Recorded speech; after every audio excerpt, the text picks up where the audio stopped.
Ugh, sorting tiny parts? Nightmare, right? Tell me about it. In electronics factories, handling bulk components can be a huge time sink. Right. But imagine if a machine could do it perfectly.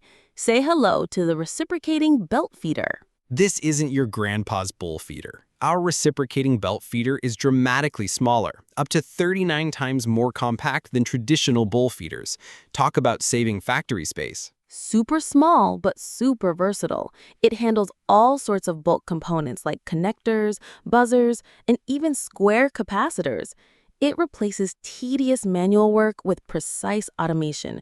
No more spilled parts or crooked pins. And here's the kicker. It's incredibly cost-effective. Since it handles bulk directly, you save big on packaging and encapsulation costs. Plus, it works seamlessly with any pick-and-place machine. Think about it. Predictable quality, fewer repairs, and drastically reduced labor risks like contamination and ESD. This machine practically pays for itself by boosting your efficiency. Ready to transform your production line and save serious cash? Absolutely. It's time to liberate your workforce and boost efficiency. Visit smthelp.com today to see the reciprocating belt feeder. Automate your way to a smarter factory.